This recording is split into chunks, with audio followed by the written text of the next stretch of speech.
Ready to ditch the controller and experience racing the way it's meant to be?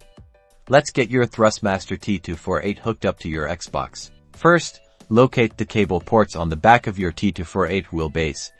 You'll see several different inputs here, so pay close attention. Connect the pedal set to the wheelbase. The pedal cable plugs into the dedicated port on the wheelbase. It's usually labeled or shaped specifically for this connection. Make sure it clicks in securely. Next, grab the USB cable. One end plugs into the USB port on the back of your Thrustmaster T248 wheelbase. The other end of the USB cable goes directly into an available USB port on your Xbox console. It's usually located on the front or back of the console. Power on your Xbox. The T248 should automatically be recognized. You may need to navigate to the controller settings in your Xbox menu to ensure it's properly configured. And that's it, you're now ready to race.